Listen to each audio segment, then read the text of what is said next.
Hello, my name is Eric Ford, and I'd like to tell you about an assignment we're going to be doing this semester called the Pecha Kucha for Decision Making. This is a form of visual paper similar to exercises I've done in other classes, but with a few interesting twists that I hope you'll enjoy. What is a Pecha Kucha? Well, it's 20 images placed on 20 slides, no more, no less. Each slide is programmed to be on the screen for 20 seconds. You don't get to control the timing. Rather, PowerPoint or whatever presentation tool you use must be timed to keep up with you. Tempus fugit. 20 images in 20 seconds is 6 minutes and 40 seconds exactly. The rules are quite simple and quite freeing, I think you'll find, because more structure actually makes assignments better. I'll provide you with a list of some other Pecha Kuchas that you can check out online. A lot of them are really quite interesting. But you ought to ask yourself, what makes a good Pecha Kucha? Well, 3 things: image selection, story, and delivery. The first of these issues is image selection. If a picture is worth 1,000 words, then a Pecha Kucha should allow you to say 20,000 words in 6 minutes and 40 seconds. Therefore, the images must tell a story and get people drawn into the process and the presentation.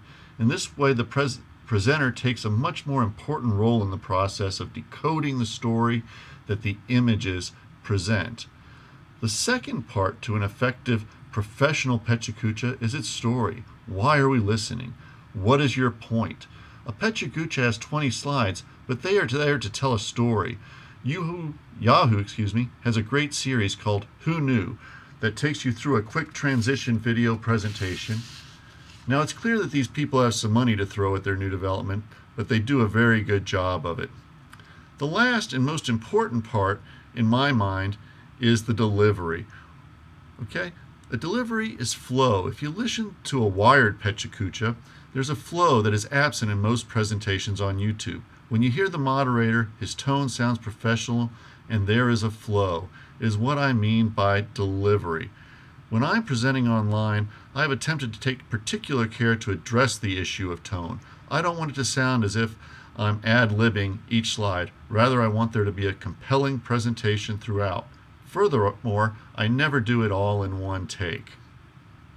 For example, if you go and look at some of the slides, like the Lean Six Sigma slide that Dr. Huerta prepared, that took 7 takes, and we scripted that very, very carefully, right down to the word.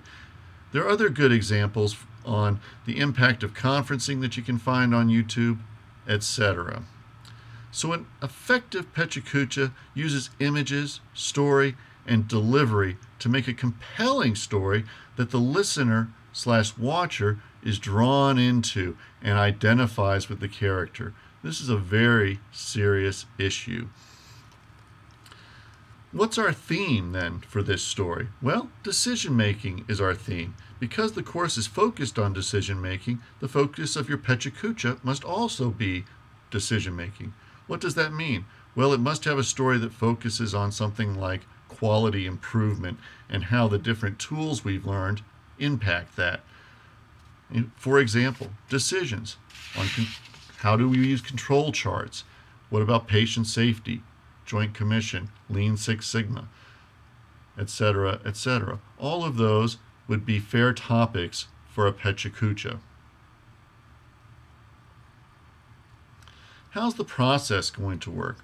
Well, you're going to submit your Pecha Kucha online and to YouTube.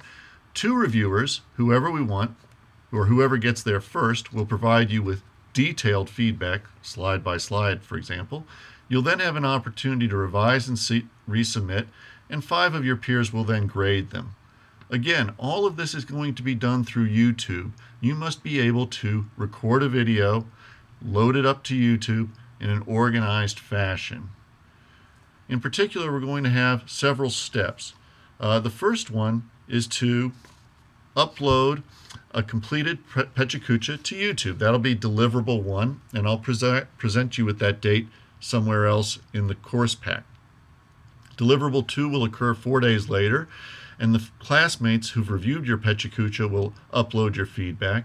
11 days after that, meaning 7 more days, You'll upload your final presentations, and other students will then go out and grade your presentations using that same rank ordering system that we used in other double loop learning applications. One question you might ask is, what criteria should I use to judge other people's Pecha Kuchas? It's a bit like comparing apples and oranges. Well, we know what some of the standards are. Did they adhere to the 20-second, 20-slide rule? Was the story compelling? Was it related to decision making? And did I learn something that I could apply elsewhere? Those would all be fair game. The other thing is, practice your presentation. It's very important that you practice, and that you get everything in on time. You need this because the slides will go by more quickly than you might expect. Therefore, timing matters. There are a few more things about PowerPoint's do's and don'ts. Dad's tie is one of the worst PowerPoint slide presentations of all time. I'm tired of seeing it. Use good images. Get that wow factor up. If you want to, there's something called Prezi. That's what I used here. If you use Prezi, you get a chance to really dig down and use different media for various purposes. Lastly, have fun.